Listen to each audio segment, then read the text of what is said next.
So a long time ago, there was a special teacher we called Jesus of Nazareth. He worked really hard to help people live the best possible life.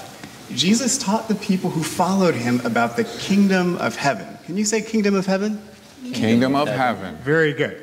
Which was a new way of living, and it was based on showing love, treating all people fairly, and caring for others, and very much like our 7 UU principles.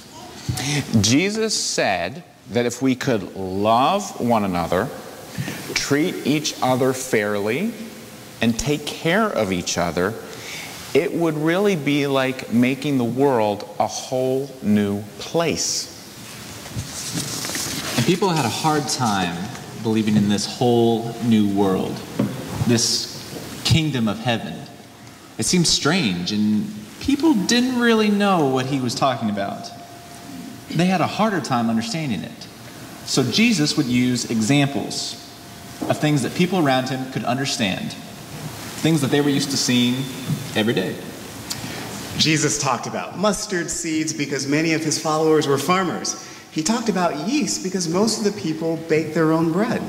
He also talked about pearls. Now, most of his followers way back when were not very rich. In fact, they were quite poor. And many wouldn't know what a pearl looked like, but they could all understand that it was a really, really precious thing. Jesus said that the kingdom of heaven was like many things, such as a mustard seed, yeast, and an expensive pearl.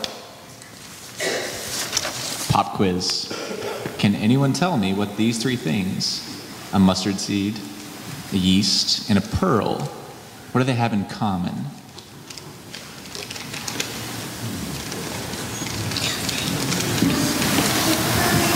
They're beautiful. That's a great answer. Yeah. What else? They're all round. People can use them for varying things. Yeah, so I'm thinking, those are all exactly right. I'm thinking about their size, maybe. What do they all have in common about their size? They're all really small. Absolutely. They're small. Yeast is just little grains, and you could easily miss them. You could also miss a mustard seed, which is super duper tiny. A pearl is also kind of small, but very valuable.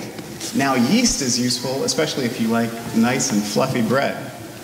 A mustard seed, while being super tiny, can grow into a bush as tall as I am. In the same way, when you think about it, love, fairness, and caring can all seem like real little things. That even if you don't pay attention to them, it seems like they could be small little parts of our world.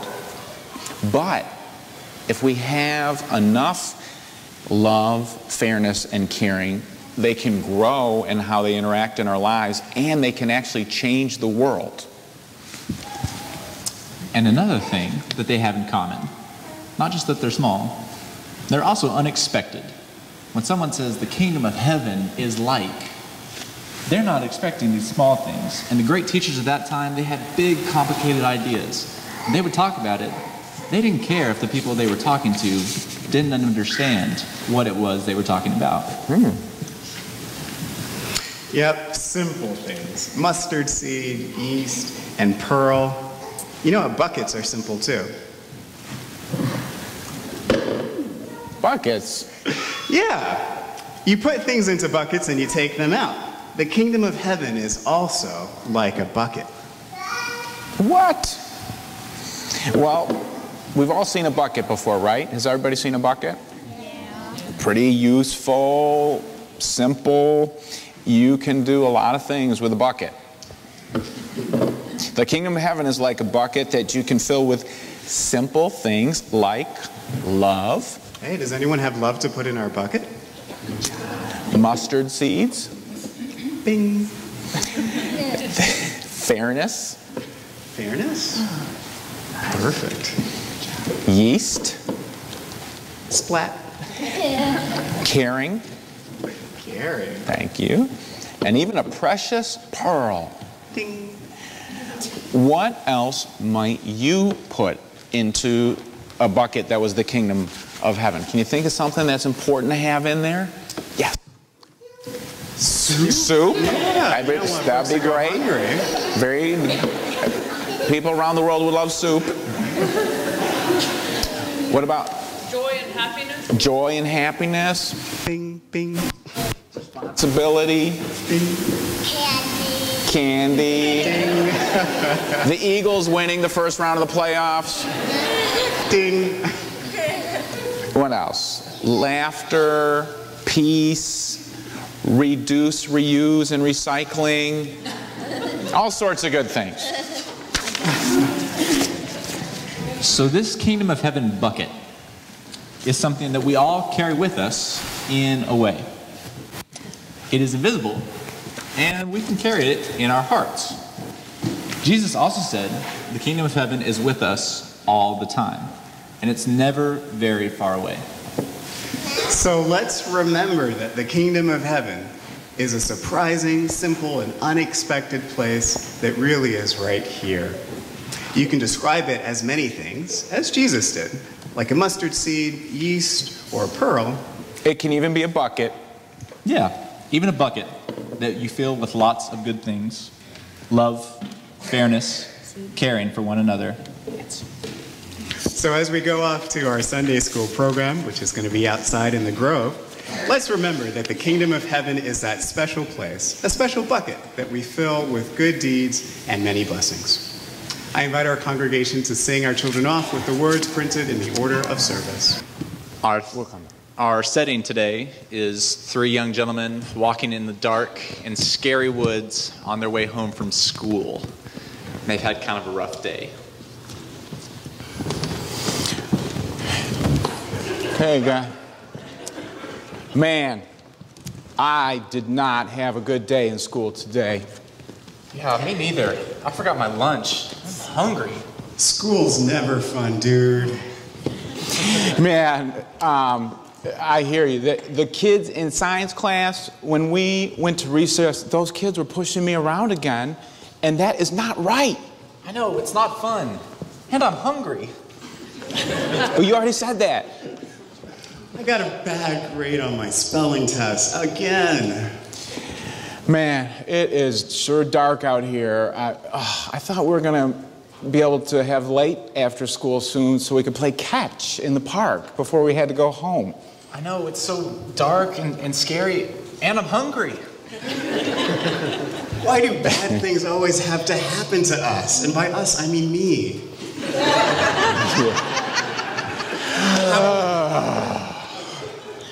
Hey, look at this tree. It looks like Mrs. Krababble, the math teacher, with her arms. She's like, oh, it's... See Mrs. Krababble? Hey, listen. Do you guys hear that? I think it's a frog. Do you hear that sound? It sounds just like our gym teacher when he falls asleep. He doesn't fall asleep. Do you guys smell that? What? Gross. It is not me. It is not me. No. You always say that. Hey, you always say that. Kent, tell us that joke that you heard today. Okay, so Pete and Repeat are in a boat. And Pete falls out. Who's left in the boat? Repeat. Okay, so Pete and Repeat are in a boat, and Pete falls out. Who's left in the boat? Repeat. Pete and Repeat are in the boat! Hey, I got one. Okay, you do it. Okay, did you guys hear about the karate master who went to Burger King? You know what he ordered? No, what did he order? The Whopper! Do you know what he got to drink? What did he drink? Water! I'm going to tell my mom that tonight. Oh, listen. Isn't it good to laugh? Makes you happy, not as afraid. I know, we're not upset. Why are we not upset anymore? Why are we scared? No idea. I guess it's the humor helps you feel better inside, kind of not think of the bad stuff anymore, get through, kind of like getting through the night to when the sun comes up in the morning. Yeah, that must be it. Laughing must make us stronger. Yeah, it's kind of like finding the light and the fun in the darkness, just to help you get through it. Sing. Yeah.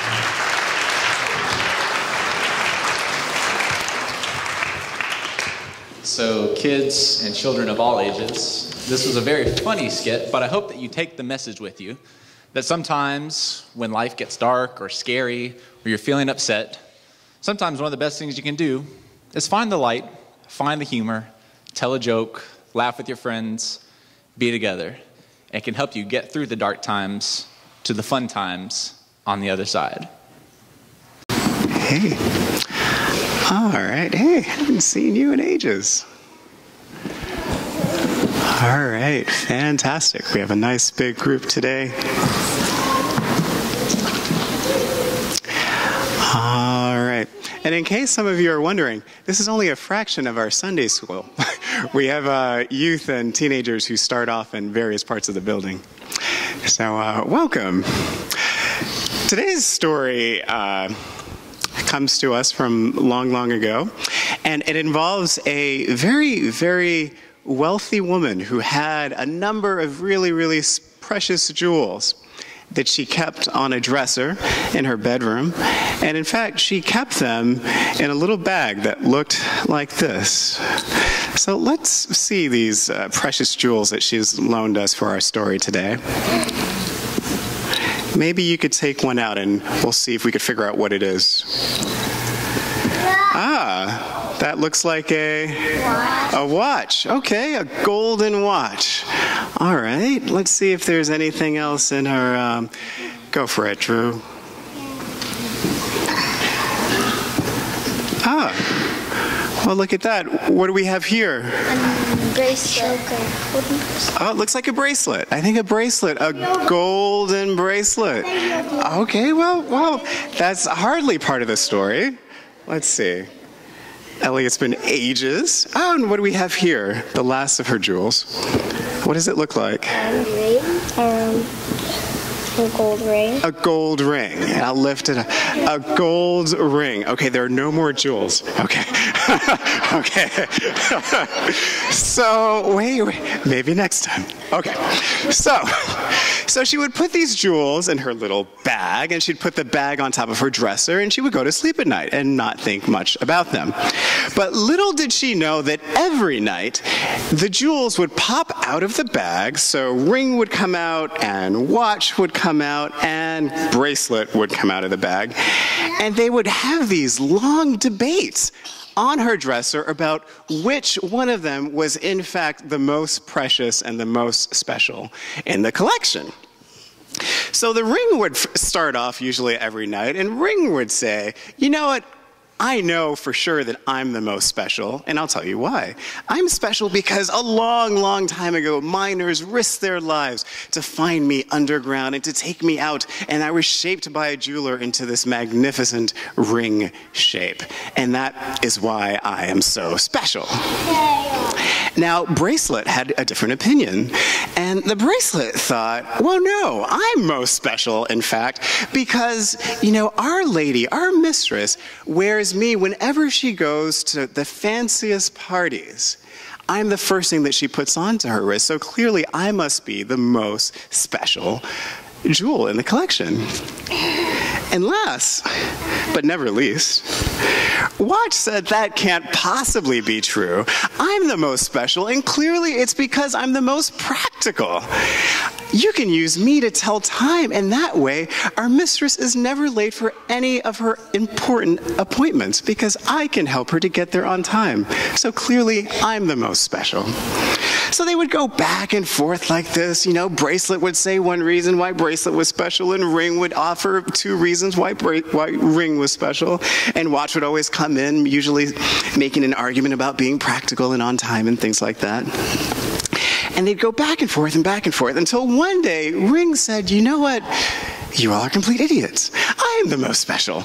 And here is how I will prove it. We will go and find someone who can help us settle this debate. Someone whose knowledge and insight could never be disputed. You could never disagree with that person.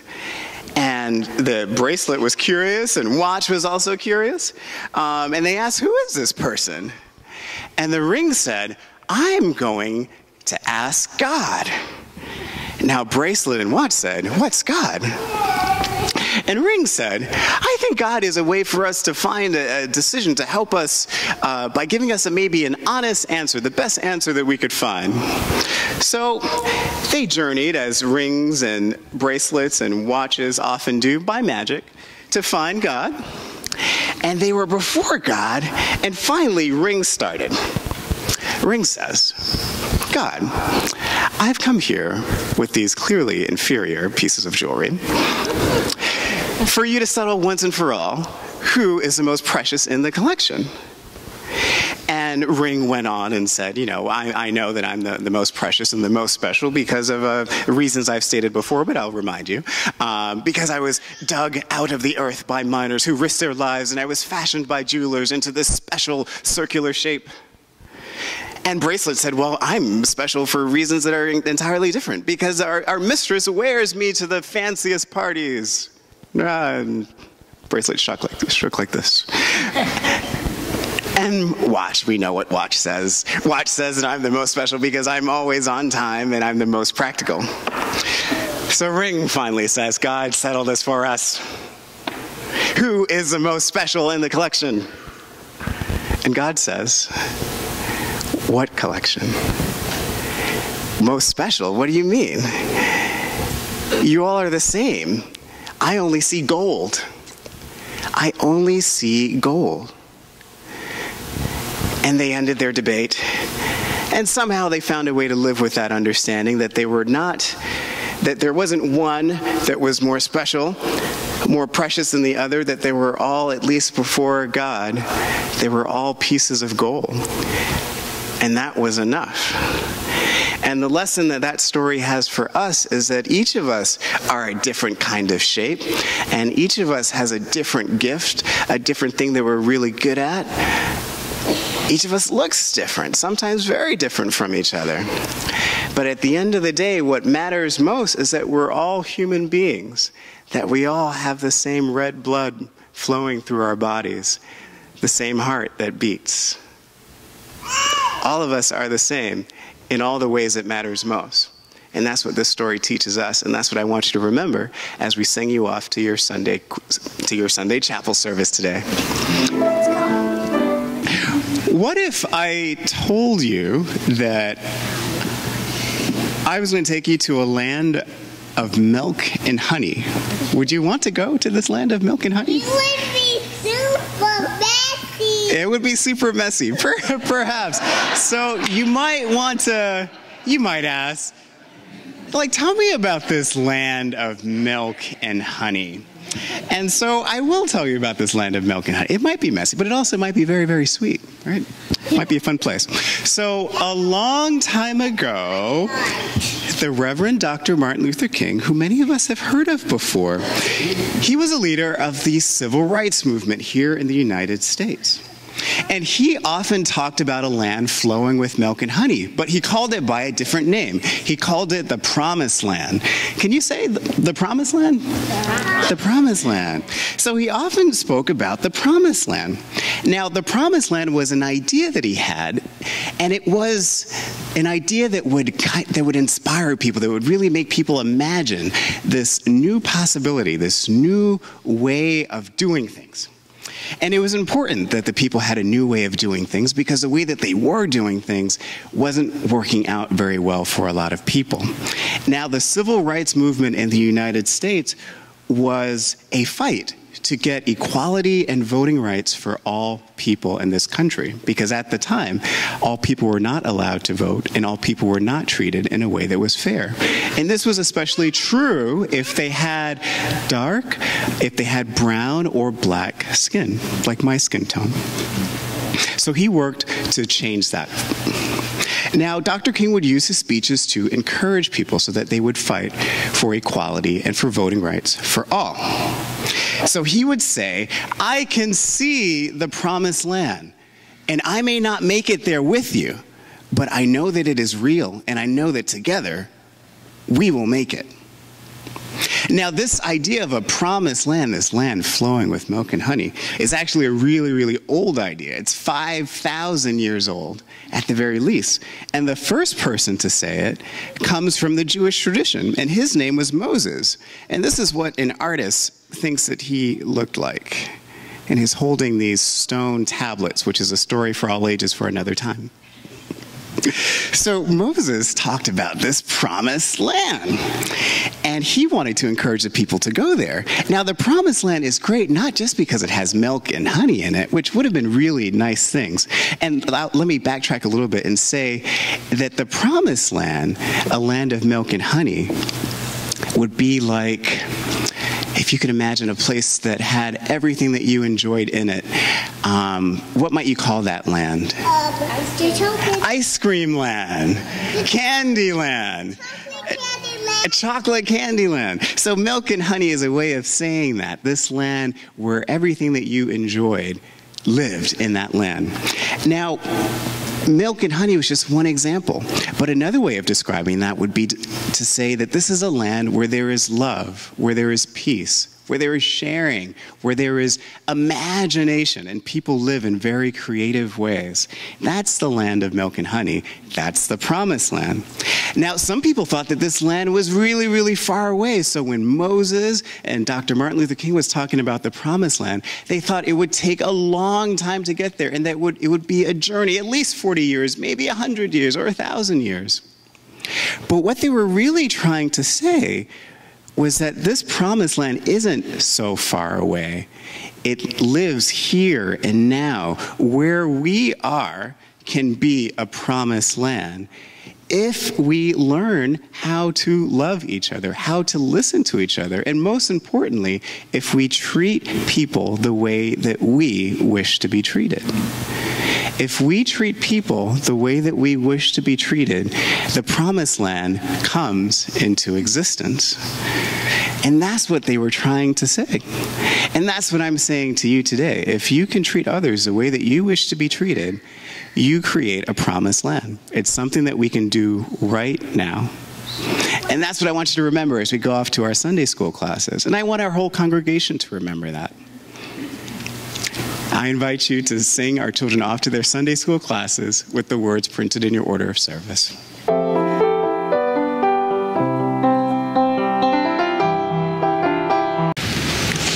Well, good morning, everyone. Or good late morning.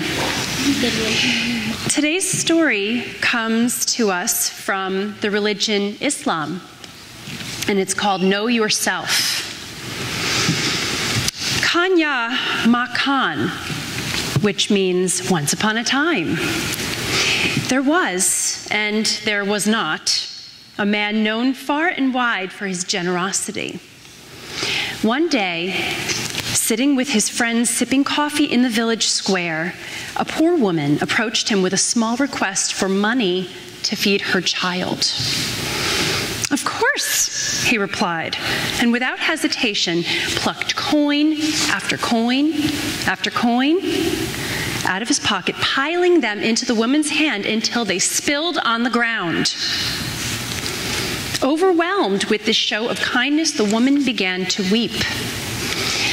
She bowed her head in gratitude. May Allah bless you, sir. You've saved my child's life. She carefully placed the coins in a small cloth sack. Glancing up a last time, she thanked him with a frail half-smile. When she was out of earshot, meaning when she had walked far enough away that nobody could hear, that she couldn't hear what people were going to say about her, the man's friends who were there probed him with questions. "Why did you give her so much money?" asked one. "That was foolish. Don't you think she will tell all her friends?" asked another. "A line of beggars will be at your door tomorrow morning," warned a third. "Just yesterday, you gave your yearly donation to charity," said a fourth. "You weren't obligated to give her any. Why did you do it?" The generous man kept silent until their indignation ran its course. At last, they had quieted down. He said, "While such a poor woman may be pleased with just a little money from me, I could not be." He looked from friend to friend,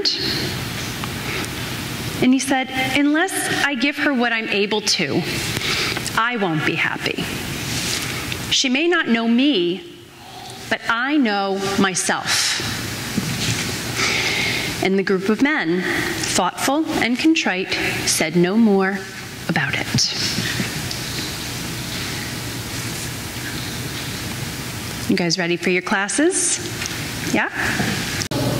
All right, good morning, kids. So I want to tell you a story today about a time long ago in a land that is far, far away. And people in this land, when they traveled around, they were missing something that all of you have on, that I'm missing right now. What am I missing right now? Socks and shoes. I'm barefoot. And that might seem weird to you, because we all wear shoes when we go around, right? Because there's stuff that could hurt our feet. But in this land, far away, long ago, it was not very soft, actually. It was very dusty, but that's a really good guess. See, people back then, they didn't wear shoes like you and I wear. They were very poor, and they may not have had shoes. And if they did have shoes, they were sandals. So their toesies were exposies all the time. And that wouldn't be a big deal, except that the land they lived in was very dusty and very dirty. And if they had to get anywhere, they had to walk. And they would walk through the dust and the dirt, and they would walk for long distances. And what would happen to their feet when they walked through all that dust and dirt? They get dirty. That's exactly right. And what else? They will get cut. And they might get cut. Their feet might get bumpy and maybe have cuts on them, and they'd be dirty. And you might say, well, why don't they take a car or a bus or a bicycle or ride a horse? Well, they didn't have any of these things. They just had their feet. And so people would walk for long distances to get to other people's houses. So one of the customs that they had was when someone came over to your house to play or have dinner, one of the things you would do is you would offer them a foot washing. Right? A foot bath. And we might say, ew, they would have to touch other people's feet? Well, maybe. Some people had servants or even slaves, and those were the people that would wash the feet of the neighbors that came over, of the guests. So can you imagine someone walking for a long time, and their feet getting dusty and dirty, and they come over to your house, and they want you to wash their feet? Would you want to do it? Yeah. No. Does anyone want to wash my feet right now? No. Well, no one thought this was weird back then. This was the right thing to do. You would offer someone a foot washing. So I want to tell you a story about a man who I called Josh earlier, but another name for him is Jesus. You may have heard of him. Jesus was a man, and he was a really, really well-known man. He was like a celebrity. Everywhere he went, people knew who he was. They came to hear him talk, and people thought he was great and cool, and he had awesome hair. He was awesome. And Jesus had some friends, and they thought he was just the coolest dude on the block. And he said, hey guys, everyone come over to my house. We're going to have a dinner party. And they were like, yeah, we're going to have a dinner party at Jesus. This is going to be awesome. So how did they get there? They walk, right? And they walk a long time through the dusty, dirty land. And when they get to Jesus' house, do you think their feet are dirty or clean? They're dirty. And they're expecting to have their feet washed, because that's what everyone does. So they're expecting servants or slaves to come and wash their feet. And so they come in and they sit down, and they're looking around and say, Jesus, well, we're ready for our feet washing. Like, my feet are pretty dirty. And instead of a servant or a slave coming out to wash their feet, Jesus gets down and takes the water and takes the towel and begins to wash their feet. And they say, whoa, Jesus, what are you doing? You're so great. You're so famous. Why are you washing our feet? We should be washing your feet. You're so great. And he says, no, this is the right thing to do. I am serving you so that you can learn how to go and serve others. I am helping you so that you may go help others. I am washing your feet so that you can learn to wash the spirits of everyone else. And their minds are blown. They've never thought about this before, that someone who is so great would act like a servant for them. And it changes their minds. And they say, if Jesus is going to serve us, we need to go out and serve others. It's a little unusual, eh? Our story for all ages today takes place in a land where everyone has to walk around with heavy, heavy backpacks. These backpacks are filled with anger, resentment. In fact, this place is called Grudgeville, and I want to tell all of you about Grudgeville, especially our children. So I invite our children to join me on the chancel. So we hear about Grudgeville and how they got rid of these heavy backpacks.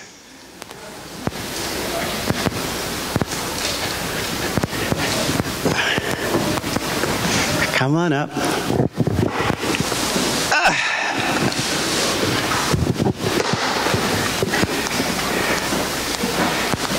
Glad you could join us today. So, I've been carrying this backpack for a while, and it really has just made my life kind of miserable, quite miserable. This backpack filled with sadness and anger and resentment. You see, it didn't start off this big.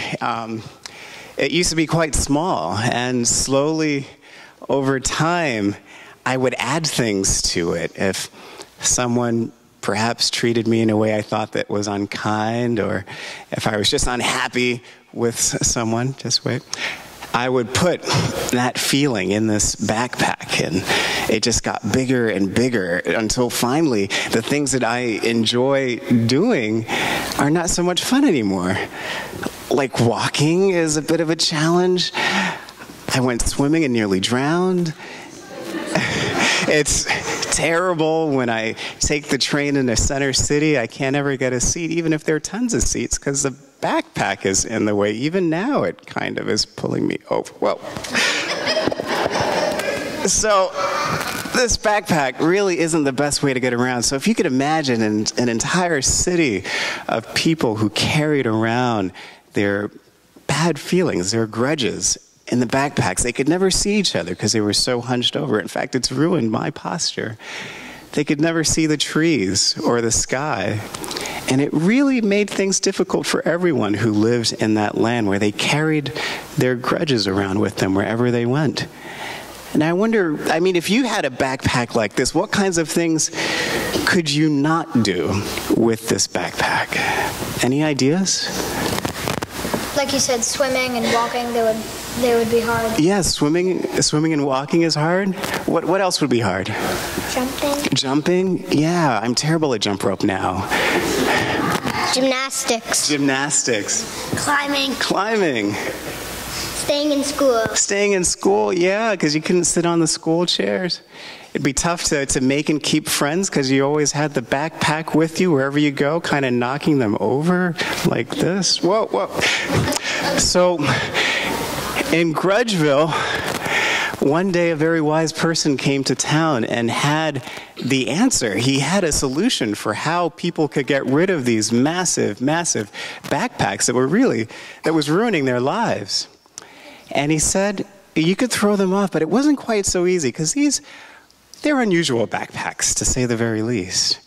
But this wise person had a very good idea about how to get rid of the backpacks. And he said that there were just 5 magic words that if everyone said, their backpacks would come off and they wouldn't tip over anymore. So I want to teach you those words. And they're really simple. I think we can all say them. So maybe you could say them after me. I'm sorry. I'm sorry. I forgive you. I forgive you. 5 simple words, and if the villagers said it enough, their backpacks would come off, and then they'd be free to live the lives that they want to live. They'd be free to run and to swim and to jump and to play sports and to be good friends and good family members. So let's practice saying those 5 words and see if this backpack, see if it comes, off. I'm sorry. I forgive you. I'm sorry. I forgive you. I'm sorry. I forgive you. I'm sorry. I forgive you. And like that, the backpacks came off, not just from me, but from everyone in that village, and they could stand tall and proud like they've never stood before. It was an amazing time. They could see each other in the face. They could look up at the trees and sky. It was a new world for them. And all it took was 5 easy words that we can all say. So I want you to remember those words as you go off to your first day of Sunday school classes with the words printed in your order of service. So our story for all ages today reminds us of a very important word or a very important term that some of the adults are going to hear today, and that term is sacred space. Sacred space.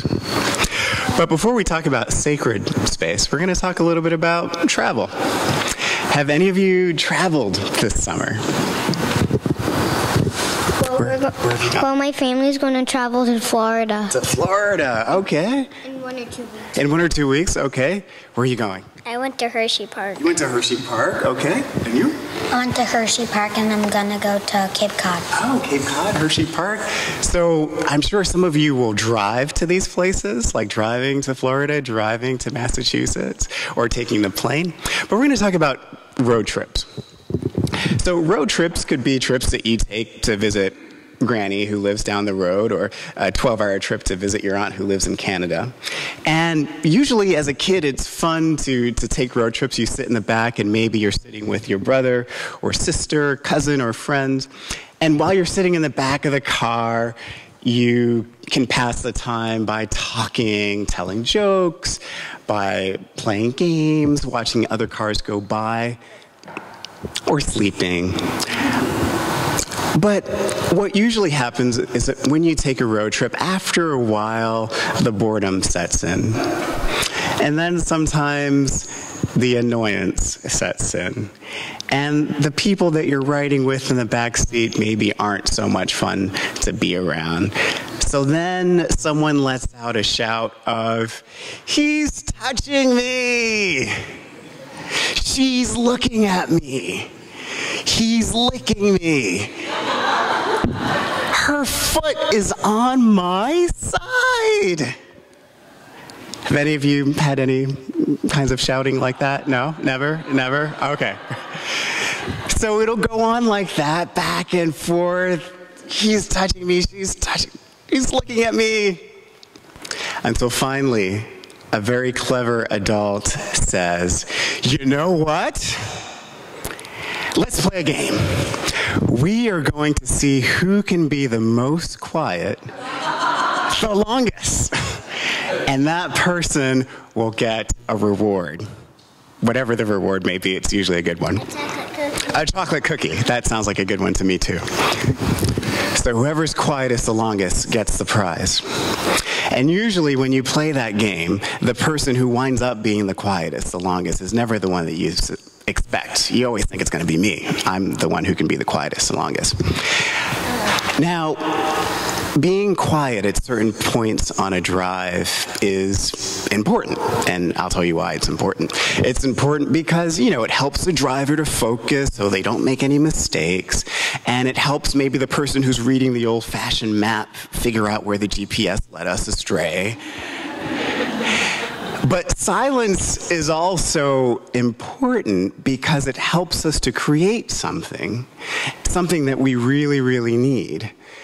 And that something is sacred space.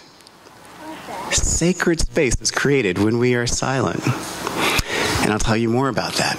We need sacred space because sacred space is where we find things like love, caring, imagination, laughter. Some people even believe that you can find God in sacred spaces.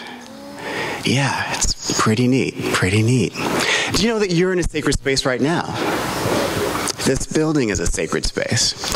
But you can create a sacred space wherever you are, whenever you need to, by just taking a moment to be silent.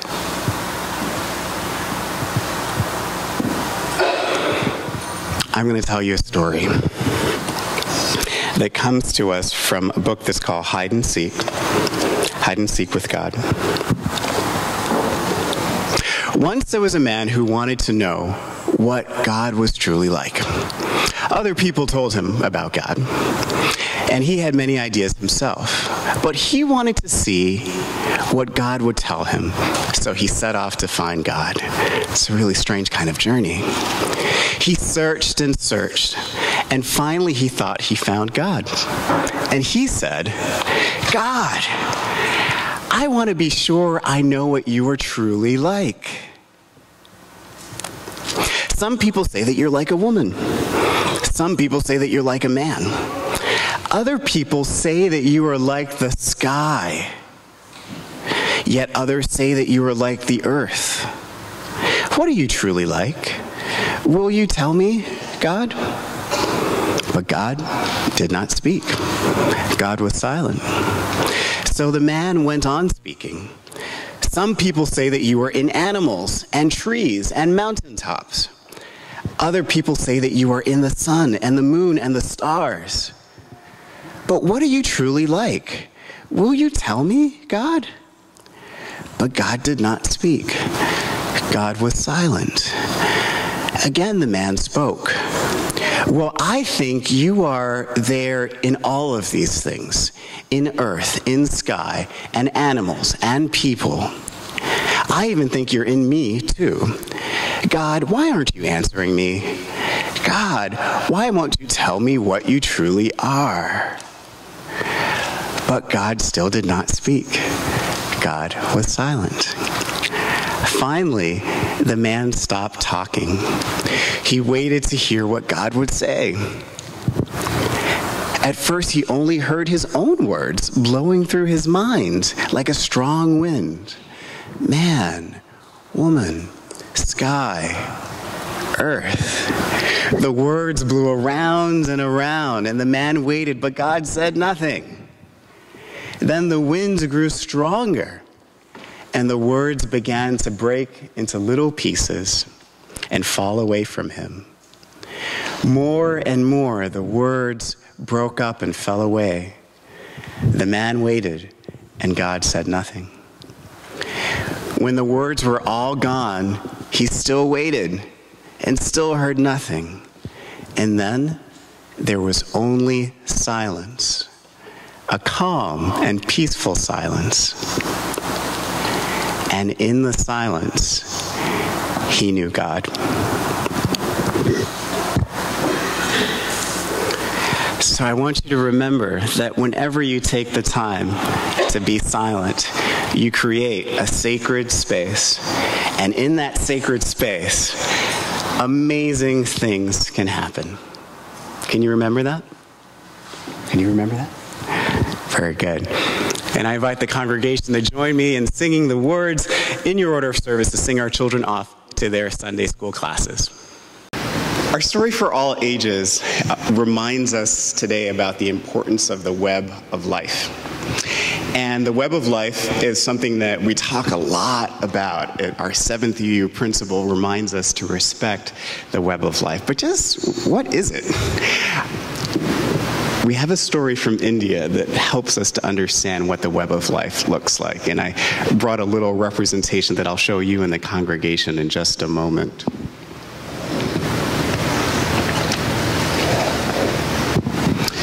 So in ancient India and in current India, there are beliefs in many, many different gods. In fact, in the Hindu religion, there are 330 million gods and goddesses. It's a lot to keep track of. One of the most important ones is Indra, and that's the god of heaven. And what Indra does is Indra is in charge of this massive web. It almost looks like a spider web. And intricate and detailed as it is lovely. And this right here is a representation of the web of Indra.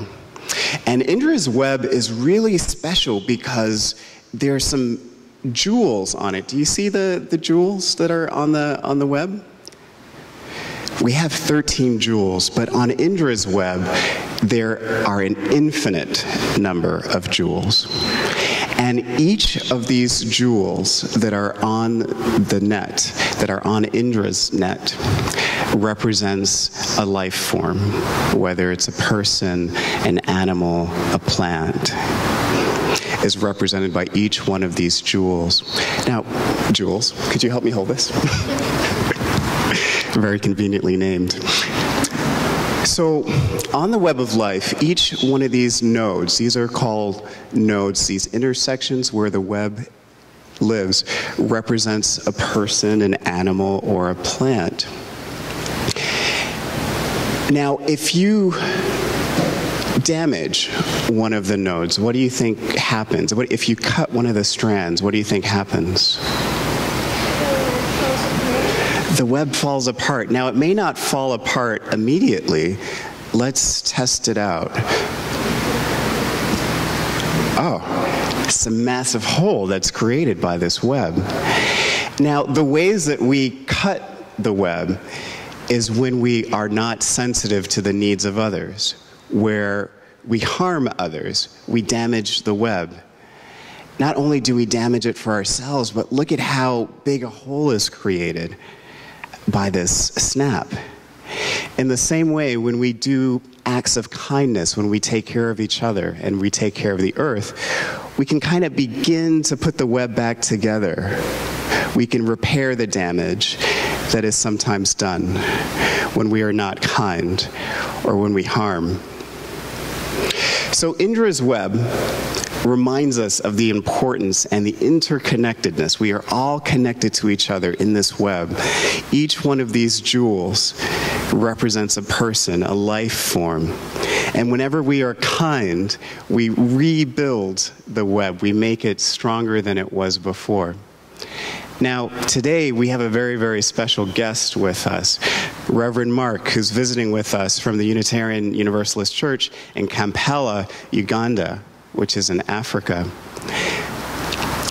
And the reason why this story connects with Reverend Mark's visit is because we are connected to those Unitarians and Universalists who are in Kampala and in other parts of Africa and in other parts of the world.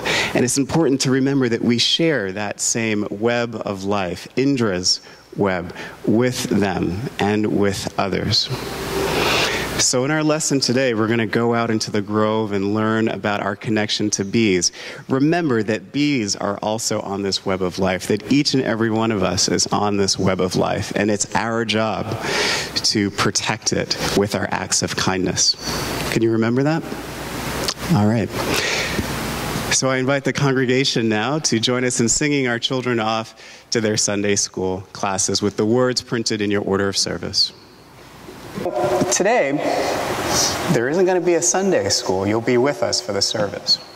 And what I plan on talking to the adults about is the importance of sharing our stories, of not, if there's something that's good that is going on in our lives, to let people know about it, not to keep it all to ourselves. Because when you keep things to yourself, it may work in the short run, but in the long run, it doesn't do you any good to keep a good thing just to yourself. And I'll give you an example. I like Jolly Ranchers. They come in so many different flavors. You can get them in grape, strawberry, watermelon, lemon lime. There's a pink one. I don't know what it is, but it really is very tasty. So I like Jolly Ranchers. Do many of you like candy, or are you guys all into vegetables? Okay. So In my office, I have a bowl that is filled with Jolly Ranchers. And maybe you can stop by and have some if it's okay with your parents. Now, when I buy a bag of Jolly Ranchers, you know, the first one is just really, really good. And the second one is also quite good. The third, fourth, fifth, and even the sixth one is also quite nice.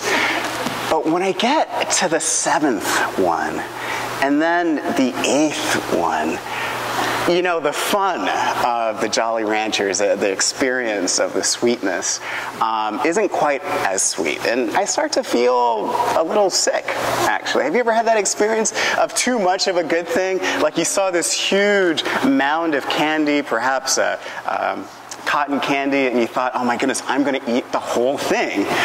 But then 5 or 6 bites in, it's like, well, this isn't quite as nice. Right? So you don't make it past 4 bites. So that goes to illustrate my point, to say that a good thing is worth sharing. How much better would it be if you shared that cotton candy? How much better would it be for me if you came and helped me to eat my Jolly Ranchers? That goes for adults too. Help me eat my Jolly Ranchers. I'm sick of that. So that's how it works with our stories. It's important for us to share our stories. Now, one other thing that's related to that is that sometimes we try to fit into places. So, and I'll give you an example. Like if you're with a group of friends, and let's say that all of your friends are talking about a wonderful trip they went on that weekend. Like let's say they all went down to the Jersey Shore and had a great time. But you know what? You didn't go down to the Jersey Shore that time. You stayed at home and, you know, as a matter of fact, you had a great time at home. But all of your friends are talking about the great time that they had on the shore. They built sand castles, they dug for crabs, they went into the water, and you spent the time in front of your desk creating a beautiful portrait that you gave to your mom or dad. But you're sitting there and you don't say anything. Everyone's talking about their trip to the shore. You just kind of sit back. And you know why you sit back, or why I've sat back sometimes? Because I'm a little embarrassed that maybe I didn't go down to the shore, but I kind of want people to think that I did, so I won't say anything and hope that I don't get figured out. Little do you know that there was someone in that group, or there might be someone in that group, who would be delighted to hear about the piece of art that you made at home, and actually would have much preferred to stay home themselves and make a piece of art as opposed to get sunburned on the Jersey Shore. Oh, well. So by sharing our stories, we create an opportunity to make connections with people, to share love, to share a wonderful experience. It's important for us to tell our stories, to tell who we are and what matters most to us, to share those Jolly Ranchers, as it were. So I want you to remember that. And after the service, I want you to tell me if I'm able to maybe get that message across to the adults as well. The importance of sharing our stories. Because we all have wonderful, unique stories to share. And we're going to hear about some of them later in the service. So thanks for coming up. I'll see you soon. All right. Walk, don't run. Well, it's good to see you all. Pretty good sized group today. So the story that I'm going to share with you helps us to remember how important it is for us to hear each other's stories.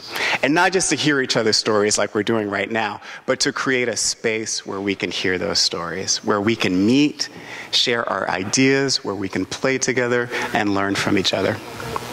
Like right here, like in this space, like Camp Innaba and elsewhere. A long time ago and far away, there was a prince whose name was Hal, and he lived a very protected and sheltered life. He was never allowed to leave the castle, and he spent a lot of time by himself. But he was a really studious kind of kid who liked to read a lot, and he read all sorts of books, including books that talked about like the ancient history of his people. And when he read those books, he learned that humans weren't always the only kind of people who lived in their area, that there were other kinds of life forms that were really intelligent, that lived in houses, that made tools. But those others were called monsters. And the humans who came into the area drove the monsters away. They forced them out of their homes and made them live in very, very faraway places. In fact, they had to move inside of a mountain and never see the light of day. Now, Hal was very, very curious, and one day he knew that he would go out and he would find this mountain where these monsters live. He'd seek them out. And he had just such a chance. You see, he was sent away to live with his aunt, and his aunt happened to live at the foot of the Black Rock Mountains. So when he was out there, he was really excited. He shared with his aunt the old stories that he had read. And she said, yeah, I remember hearing about these monsters that live, but they don't exist anymore. Well, one day, Hal left his aunt's house and journeyed off into the woods. And while he was by a stream, he noticed by the side of the stream, by some bushes, a strange pair of pants. He'd never seen pants quite like that. And he also saw like a shirt that was made out of a really strange material that he'd never seen before. And lastly, he saw a cap. It was a funny looking cap that had 2 holes on the top. 2 holes on the top of the cap. And he wondered what kind of person wore such strange clothes, but he didn't see anyone around. So he started walking, going back towards his home, and then suddenly he heard footsteps behind him. Someone was running. He turned around, and he noticed a strange little figure, and the figure was saying, "Give me back my twig! Give me back my twig! My twig! My twig! I can't go home without my twig!" But Hal had no idea what he was talking about. "What twig? I didn't take your twig," he said. And the little figure said, "You took my twig. Without my twig, I can't get home. My twig has magic in it. It opens the door on the side of the mountain." Hal said, "I don't have your twig, but I'd be willing to help you look for it." So the two go back to the bush where the clothes were laid out, and they tried and tried and tried, and of course it was a forest, so it was hard to find the one twig that they were looking for. But Hal asked, is it a particular kind of twig? Can I get something else that might help you? And the boy said, "I need a black fir twig from a black fir tree." And Hal said, "Oh, I have one of those at my aunt's house. We can get one there. By the way, my name is Hal. What's your name?" And the monster said, "My name is Humbert." Humbert. So the two journeyed out of the forest, went back to Hal's house, and you know what happened when Hal appeared with Humbert? He was absolutely mistreated, and the folks in his house said the most awful things, and someone even put Humbert in a cage. It was an awful experience. But later that night, Hal was really clever, and he was able to unlock the cage, and together him and Humbert were able to run to the Black Forest Mountains. They used the magic twig to open the door, and they passed through the land of in-between. The land of in-between is in the mountain, and it's a magical place. And then they make it over to Humbert's house. And while they were there, unfortunately, Hal was mistreated, and the folks in Humbert's house wanted to put Hal in a cage. They called him Small Eyes, Small Eyes. So they weren't safe there. So the next day, they journeyed back to the land of in-between, the land that was between Humbert's home and Hal's home. And in that place that was illuminated with glowworms and fireflies in the mountain, for the first time, they were really able to talk to each other, to share their ideas, to play with each other. They had found a middle ground. And that's what we must do. We must find a middle ground. Now, after that, they promised that they would always visit with each other in that place, the land of in-between. And they did so until the time where monsters and humans could play together in peace, a time that hasn't happened yet. but they found that in-between place.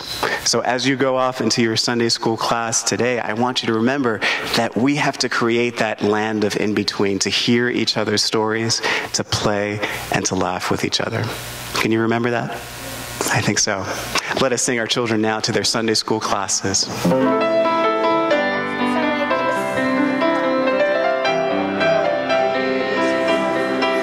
Banner that we have hanging high above the chancel this morning. And this banner actually was made by people who were here at worship on Friday. Each person got a ribbon, and each person thought about how that ribbon represented them or their experience, and how we're all different. We all have different colors, different experiences. And then later in the service, we all got together and weaved our ribbons together. So we put our ribbons together to make a fabric to show how we come together when we're in this space, and how we all look different, but together we're stronger and we're brighter and we're more beautiful, and that's what this banner is all about. And that's actually what our story is about too, the big orange splot.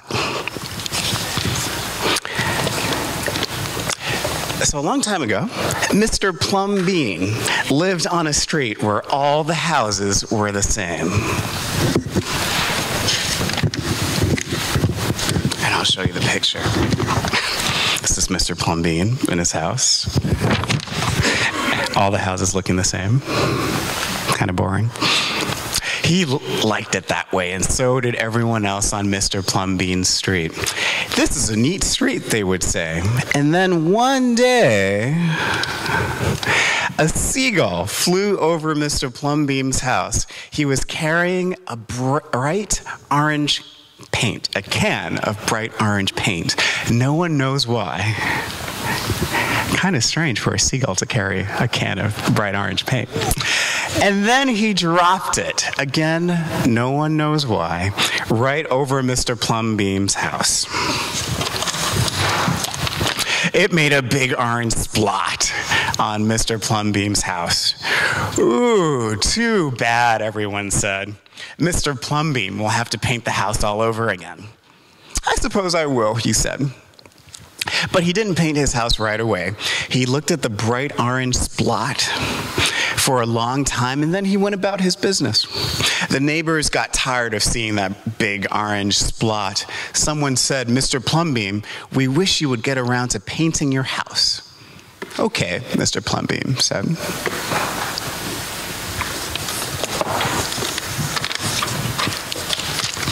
He got some blue paint and some white paint, and that night he got busy, this Mr. Plumbeam did. He painted the house at night because it was cooler. When the paint was gone, the roof was blue, the walls were white, and the big orange splot was still there. Then he got some more paint. He got red paint, yellow paint, green paint, and purple paint. Uh-oh.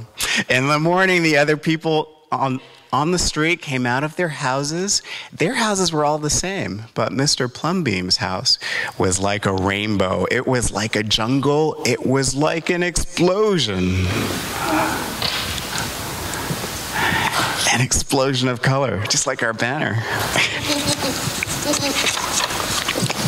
The next day, people said, "Plumbeam has gushed his mush, lost his marbles, slipped his houser."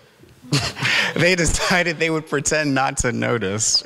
Those are lots of strange words, I bet. That very night, Mr. Plumbeam got a truck full of green things. He planted palm trees and bilbulbs, thorn bushes, onions, and frangipani. In the morning, he brought his hammock and an alligator. Wow, an alligator. When the other people came out of so if they weren't upset before, when the other people came out of their houses, they saw that Mr. Plumbeam was swinging on his hammock in between two palm trees. They saw an alligator lying in the grass, and Mr. Plumbeam was drinking lemonade. Wow.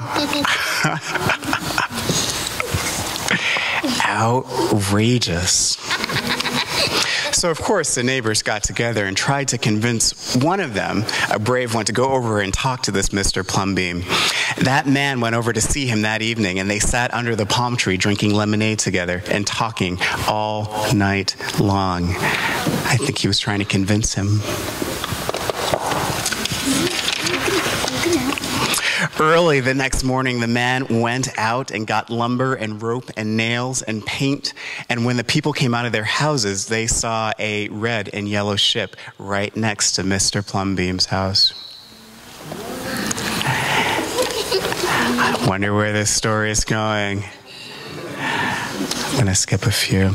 And it only gets worse because other neighbors had similar ideas. So they started to rearrange their house too. This balloon house actually looks like the one I want to live in. And they continued. Got a castle, a great temple. Yeah.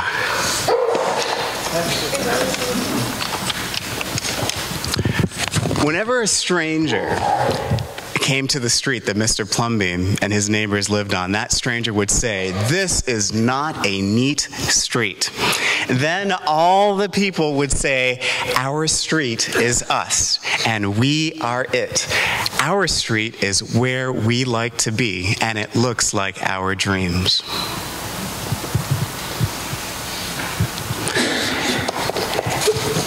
And that's the end.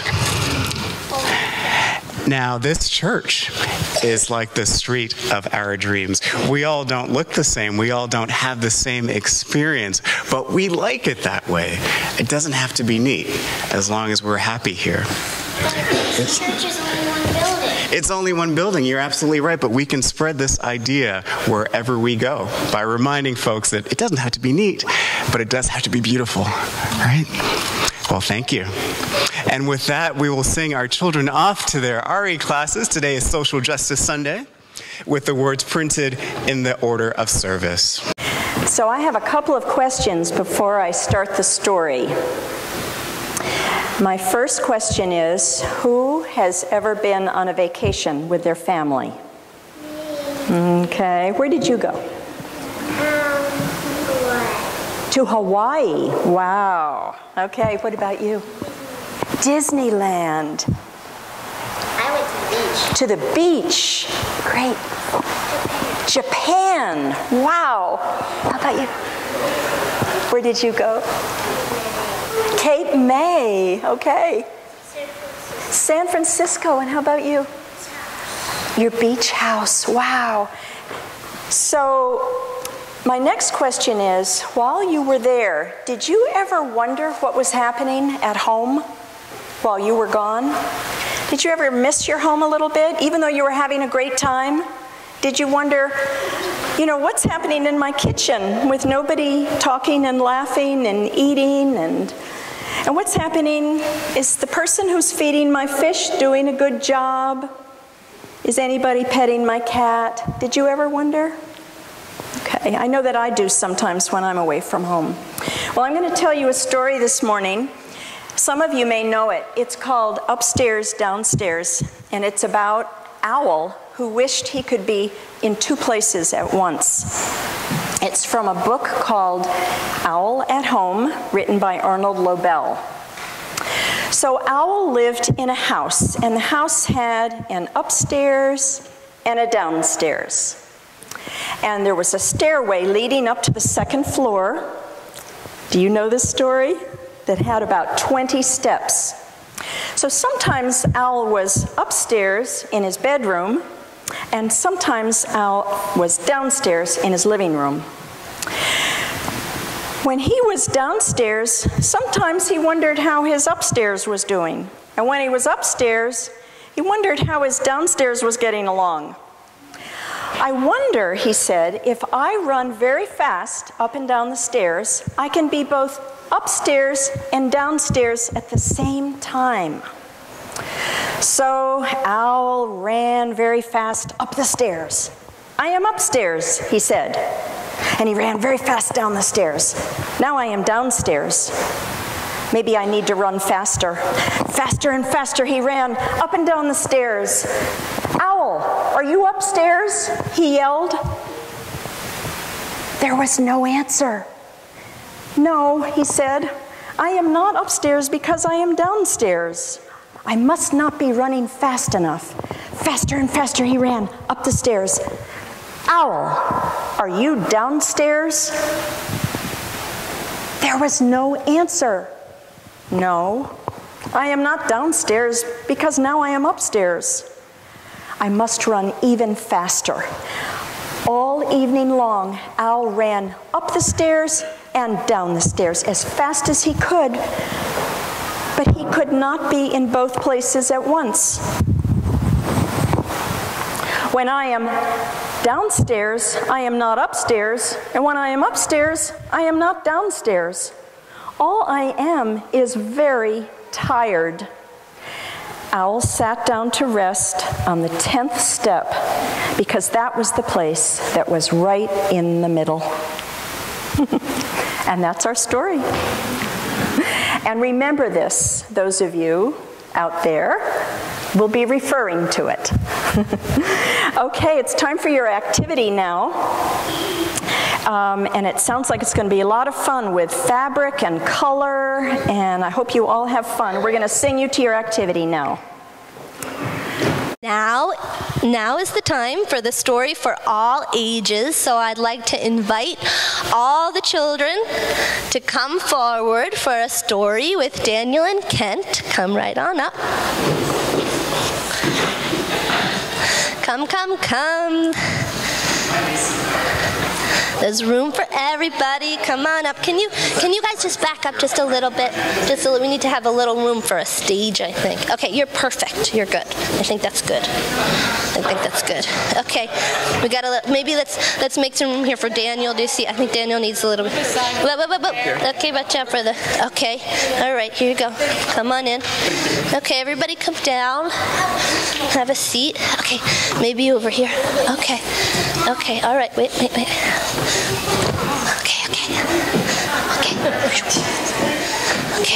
All right. And then. Oh my gosh. Hello. Okay. I have been walking, I don't know how long, and I feel like I can't see anything. I'm sure I can't see anything. What? Oh, so, did I hear somebody? Yes, I'm over here. Oh my gosh. Hey. Excuse me. All right, excuse me, friend. I'm feeling a little bit lost in the dark. I didn't see you. My name is Kent. I'm Daniel. Daniel, nice to meet you. Yeah, it's good to meet you. Nice to meet you. Listen, this may sound strange, but I am looking for something, but I don't really know what it is. Well, I'm looking for something too, and I'm not too sure what it is or even where it is. I'm glad I found somebody who could understand me, because I think that I don't even understand my own thoughts. But, well, maybe we just met. I know this is a bit odd, but maybe we could look together. That's a crazy idea, but it just might work. Oh, you're up for that? Yeah. All right, well, let's see what, heck, can't get any worse than my search has been. Let's see what we find. Okay. Well, I think I've found something. Yeah, there's something here. I don't know. Oh, follow my voice.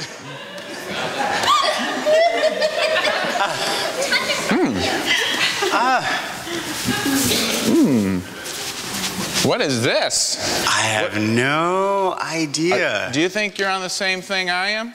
Maybe. I don't know.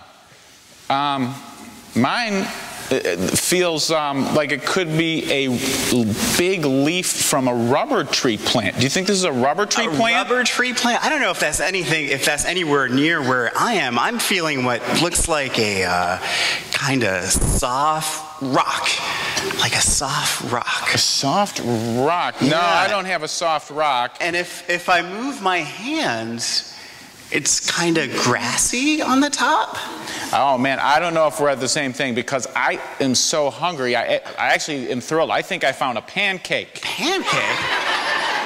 And I came to the 9 o'clock service. I have not even really had breakfast. Pancake? Oh. Well, you know, down here, this... Oh, it's not a pancake, This man. might be a... This might be a giant mushroom. That was my hunger talking me into it. Ah. What in the world have we found What here? have we found? Well, wait, what did you say? I said a rubber tree plant, a leaf, and a pancake. And here's a tuft of grass right on top here.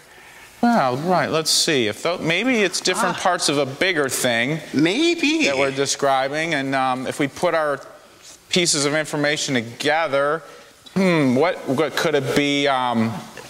Could it be a car? Is it a car? A car? I don't know. Or wait. A lawnmower. That's a lawnmower.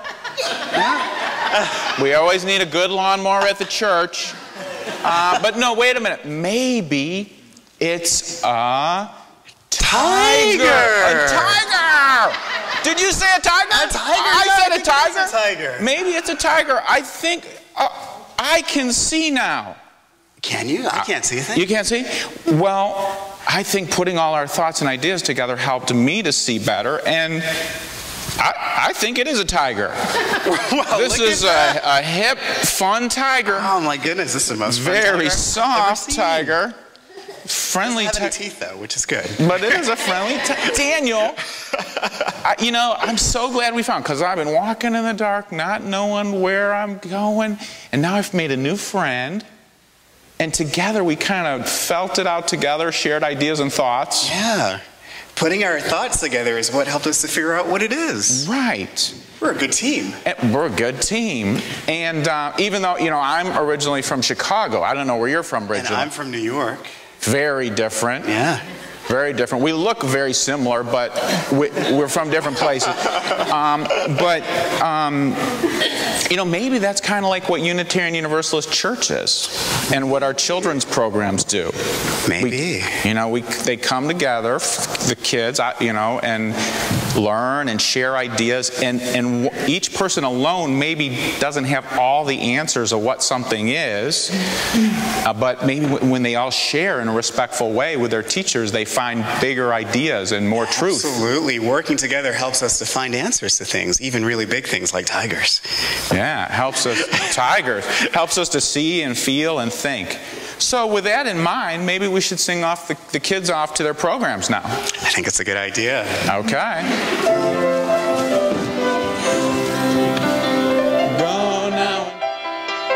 That the adults, in a few minutes, are going to talk about how important it is to play.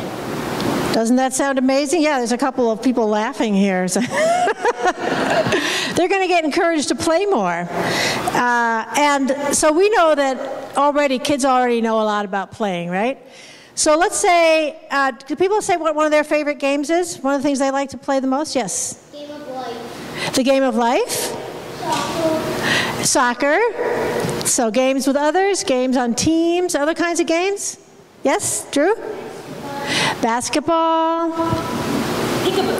Peekaboo. We like to play games with ourselves or with one another. Owen? Soccer. Wonderful. Yeah, and there's lots of games that we like to play, and you're going to be able to teach your parents more after this morning, because they're going to be encouraged to play more.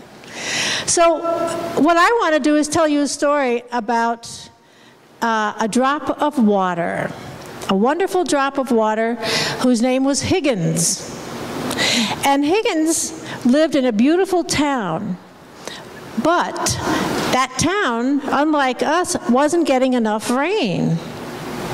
And so all the flowers and all the green things, what was happening to them if they didn't have enough rain? Yes? They were going dead. They were going dead, exactly. And nobody seemed to be able to help. Well, Higgins, the drop of rain, the drop of water, thought, well, maybe I can help. If I jump into a bucket, he saw a bucket near him, and said, what if I jump in and I get other drops of water to jump with me, and we make a whole bucket of water, and then the people can water the flowers. Well, this seemed like a great idea, so he went out to talk to all the other drops of water in town. But they said, that sounds like too much work. I like my puddle, said one drop of water, or I like being in the river. It's too much work to go be in the bucket. Or one said, I like being in the lake. I don't want to do all that work to go get in the bucket. Well, Higgins was all by himself. So pretty soon, he sat next to his bucket and he thought, well, maybe I'll get in the bucket and then other drops of water will join me. So Higgins jumped into the bucket. But he was sitting there, and pretty soon, he sat there and he sat there, nobody came, and pretty soon, what happens? He's kind of bored. So he thought, well, maybe if I play a little bit while I'm waiting to see if anybody else will join me, that would be more fun. So he begins doing things like he jumped from the bottom of the bucket up to the top, and then he jumped back down. That was sort of fun. So he kept doing that. What else could he do in the bucket by himself to play? Any other ideas? One other idea was he could run across the bottom of the bucket and jump on the side and bounce off down to the bottom of the bucket. So he just was having fun in there, you know. Sometimes we're just by ourselves and we play and we have a good time. And outside there were other drops of water looking and saying, oh, he's playing in the bucket. Well, that looks like fun. Maybe I'll go be in the bucket with him. And so one by one, little drops of water came and jumped in the bucket, and they began playing games in the bucket, like soccer. They had a soccer game in the bucket. They had more games, jumping up to the top, jumping down to the bottom. Anything else you can think of they could do with a bunch of drops of water playing? They played tag. Exactly, yes.